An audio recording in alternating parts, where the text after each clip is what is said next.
असम के धुबरी में किन्नरों ने विरोध प्रदर्शन किया। संदिग्ध बांग्लादेशी किन्नरों के खिलाफ स्थानीय किन्नरों ने प्रदर्शन किया है। बांग्लादेशी किन्नर धुबरी में आकर पैसे मांगते हैं, जिसके खिलाफ किन्नरों ने प्रदर्शन किया। वहीं पुलिस ने एक बांग्लादेशी किन्नर को गिरफ्तार किया है, जबकि अन्य बांग्लादेशी किन्नर वहां से फरार हो गए।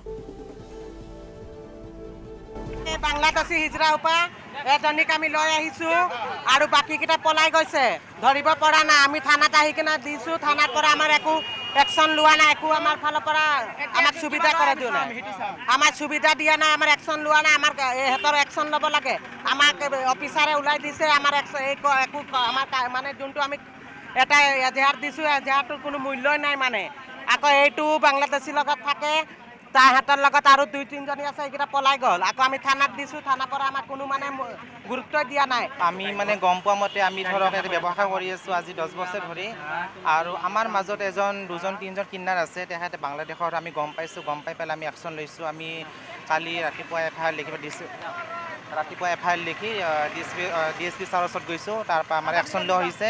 এতিয়া 2জনক ধৰা হৈছে, বাকী কেইজন ছাৰে একশ্যন ল'ব।